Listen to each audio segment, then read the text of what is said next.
একটি সিদ্ধান্ত যা বদলে দিতে পারে পুরো রাজনৈতিক সমীকরণ। কিন্তু প্রশ্ন হলো, পর্দার আড়ালে আসলে কি ঘটেছিল?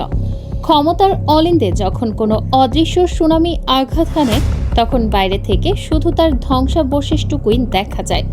বাংলাদেশের রাজনীতিতে ঠিক তেমনই এক রিক্টার স্কেলের তীব্র ভূমিকম্প শুরু হয়েছে। কোনো জল্পনা কল্পনা কিংবা উড়ো গুঞ্জন নয়, খোদ সরকারের নীতি নির্ধারণী মহলের সর্বোচ্চ পর্যায় থেকে এক অভাবনীয় মেগা ক্লিন আপ মিশন বা শুদ্ধি অভিযানের ব্লুপ্রিন্ট তৈরি করা হয়েছে। ঈদের ছুটি শেষ হতে না হতেই নথিপত্র গোছানোর কাজ শুরু হয়ে গেছে এবং গুনে গুনে ৩ জন হেভিওয়েট মন্ত্রীকে মন্ত্রিসভা থেকে ছেঁটে ফেলার চূড়ান্ত প্রক্রিয়া এখন টেবিলের ওপর। ক্ষমতার শীর্ষ বলয় থেকে তাদের এই নাটকীয় প্রস্থান কেন এত অনিবার্য হয়ে উঠল? প্রশাসনের সর্বোচ্চ চেয়ারে বসা সেই ব্যক্তিত্ব হঠাৎ কেন এমন এক জিরো টলারেন্স নীতি গ্রহণ করলেন, যা বাংলাদেশের গণতান্ত্রিক ইতিহাসে আক্ষরিক অর্থে এক বিরল ঘটনা? পর্দার আড়ালে চলা সেই ভিন্ন হিসাব এবং রাজনৈতিক দাবার চালের আদ্যপান্ত নিয়ে আজ আমরা প্রবেশ করব এক গভীর অনুসন্ধানে। ঘটনার সূত্রপাত সেখানে কোনো শোরগোল ছিল না, ছিল এক অদ্ভুত নীরবতা। শান্ত পাহাড়ি অঞ্চলের এক পরিচ্ছন্ন ভাবমূর্তির মানুষ, যিনি পার্বত্য চট্টগ্রাম বিষয়ক মন্ত্রণালয়ের দায়িত্বে ছিলেন, সেই দীপেন দেওয়ান আচমকা গত সোমবার সরকার প্রধানের দপ্তরে গিয়ে নিজের পদত্যাগপত্র জমা দেন। সাধারণত আমাদের দেশের রাজনৈতিক সংস্কৃতি বলে, মন্ত্রীরা একবার ক্ষমতা পেলে সেই চেয়ারের মা ত্যাগ করতে চান না। শত ব্যর্থতা কিংবা সমালোচনার মুখেও তারা পদ আঁকড়ে ধরে থাকেন। কিন্তু এখানে ঘটল সম্পূর্ণ উল্টো। কোনো টানাপোড়েন, দল কষাকষি কিংবা দীর্ঘ বৈঠকের সুযোগ না দিয়েই জমা দেওয়ার সাথে সাথেই সেই ইস্তফাপত্র গ্রহণ করা হলো। আপাত দৃষ্টিতে একে এক মহান আদর্শিক ত্যাগ এবং নজিরবিহীন রাজনৈতিক ভদ্রতা বলে মনে হতে পারে, কিন্তু এখানেই দেখা দেয় নতুন প্রশ্ন। আসলেই কি তিনি অসুস্থ ছিলেন, নাকি এই অসুস্থতার আড়ালে লুকিয়ে আছে অন্য কোনো অন্ধকার সত্য? এই রহস্যের জট খুলতে যখন আমরা স্থানীয় রাজনৈতিক মহলে অনুসন্ধান চালালাম এবং বিশ্বস্ত সূত্রের দ্বারস্থ হলাম, তখন বেরিয়ে এলো এক বিস্ফোরক তথ্য। রাঙামাটি জেলা নেতৃত্ব স্পষ্ট করে জানিয়েছে, এই শারীরিক অসুস্থতার গল্পটি আসলে একটি রাজনৈতিক ঢাল মাত্র, যার পেছনে রয়েছে এক ভিন্ন অধ্যায়। পর্দার আড়ালে তার উপর ছিল তীব্র রাজনৈতিক ও প্রশাসনিক চাপ।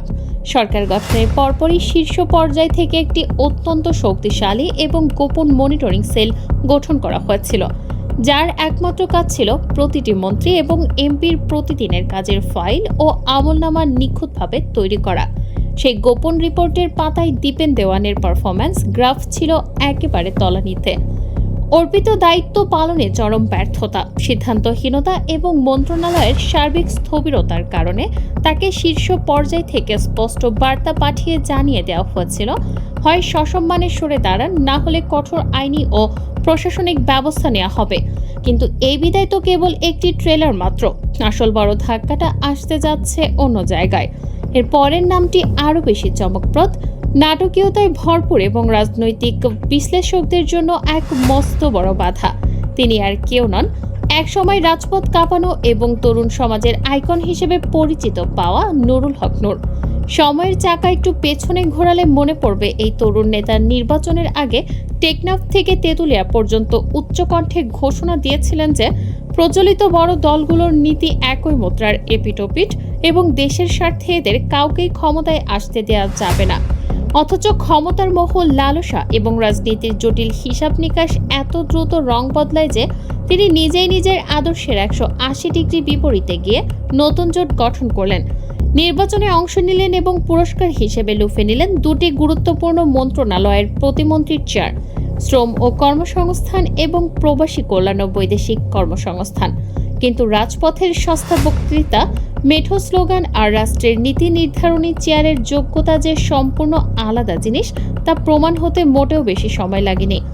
জাতীয় সংসদের মতো অত্যন্ত স্পর্শকাতর ও মর্যাদাপূর্ণ জায়গায় দাঁড়িয়ে যখন নিজের মন্ত্রণালয়ের সাধারণ প্রশ্নের উত্তর দিতে গিয়ে তিনি খেই হারিয়ে ফেললেন, তখন পুরো দেশ স্তব্ধ হয়ে গিয়েছিল। ফলাফল যা হওয়ার তাই হলো। অযোগ্যতার খেসারত হিসেবে গত মার্চ মাসেই তাকে শ্রম ও কর্মসংস্থান মন্ত্রণালয় থেকে অত্যন্ত অপমানজনকভাবে সরিয়ে দেওয়া হয়। যা ছিল তার রাজনৈতিক ক্যারিয়ারের জন্য প্রথম বড় ধাক্কা। কিন্তু নাটকের মোড় ঘুরতে শুরু করে তখনই, যখন আমাদের অনুসন্ধানে জানা যায় যে তার হাতে থাকা অবশিষ্ট প্রবাসী কল্যাণ মন্ত্রণালয় থেকেও তাকে চূড়ান্তভাবে বিদায় করার সব প্রস্তুতি সম্পন্ন হয়ে গেছে।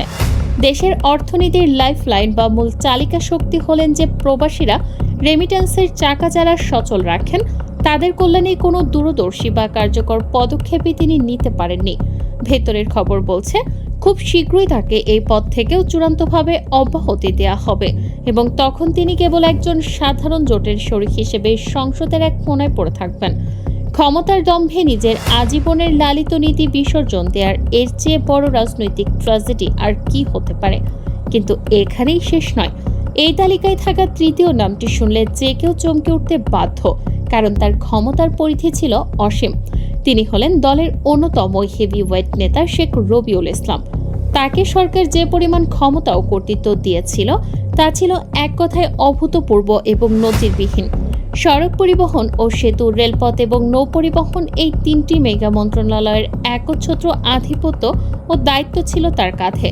কিন্তু বিশাল এই যোগাযোগ সাম্রাজ্য পাওয়ার পর তিনি যেন বাস্তবতার মাটি থেকে সম্পূর্ণ বিচ্ছিন্ন হয়ে গেলেন। ক্ষমতার চরম অহংকারে গত রমজান মাসে সাংবাদিকদের এক তীক্ষ্ণ প্রশ্নের জবাবে তিনি এমন এক মন্তব্য করে বসলেন যা পুরো শাসন ব্যবস্থার নৈতিক ভিত্তিকে নাড়িয়ে দিয়েছিল। তিনি প্রকাশ্যে ক্যামেরা এবং গণমাধ্যমের সামনে দাবি করেছিলেন রাস্তাঘাটে যে চাঁদাবাজি হয় তা নাকি পারস্পরিক সমঝোতার ভিত্তিতে হয়। একজন মেগা মন্ত্রীর মুখ থেকে অপরাধ ও চাঁদাবাজির এমন প্রতিষ্ঠানিকীকরণ এবং জাস্টিফিকেশন শুনে সাধারণ মানুষ থেকে শুরু করে দেশের সুশীল সমাজ ক্ষোভে ফেটে পড়ে। শুধু এই এক বেফাঁস মন্তব্যই নয়, কাজের ক্ষেত্রেও তার আমলনামা ছিল ব্যর্থতার অন্ধকারে ঘেরা। গত ঈদে মহাসড়কের অন্তহীন বিশৃঙ্খলা, একের পর এক প্রাণঘাতী সড়ক দুর্ঘটনা এবং রেল ও নৌপথের চরম অব্যবস্থাপনা প্রমাণ করে দিয়েছে যে তিনটি বড় দপ্তর একসাথে সামলানোর যোগ্যতা, ধৈর্য, প্রশাসনিক সক্ষমতা তার নেই। নীতি নির্ধারণী মহলের গুঞ্জন তার এই বিশাল সাম্রাজ্য ভেঙে গুড়িয়ে দেওয়া হচ্ছে এবং অন্তত দুটি বড় দপ্তর থেকে তাকে আজ বা কালকের মধ্যেই সরিয়ে দেওয়া হচ্ছে।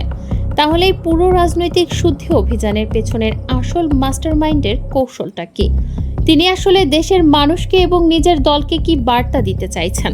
বর্তমান নেতৃত্ব একটি সম্পূর্ণ জবাবদিহিমূলক, গতিশীল এবং স্বচ্ছ প্রশাসনিক কাঠামো তৈরি করতে মরিয়া। এই রাডারের নিচে শুধু মন্ত্রীরাই নন, আছেন এক ঝাঁক প্রভাবশালী সংসদ সদস্য যারা নিজেদের এলাকার ছোটখাটো রাজা ভেবে বসে আছেন। প্রতি মুহূর্তের গোপন গোয়েন্দা রিপোর্ট, মাঠ পর্যায়ের কাজের প্রকৃত মূল্যায়ন এবং জনগণের অসন্তোষের খতিয়ান সরাসরি পৌঁছে যাচ্ছে শীর্ষ নেতৃত্বের টেবিলে। ইতিমধ্যেই বেশ কয়েকজন দুর্নীতিবাজ, নিষ্ক্রিয় এবং জনবিচ্ছিন্ন এমপির নাম একটি বিশেষ ব্ল্যাকলিস্ট বা কালো তালিকায় নথিভুক্ত করা হয়েছে।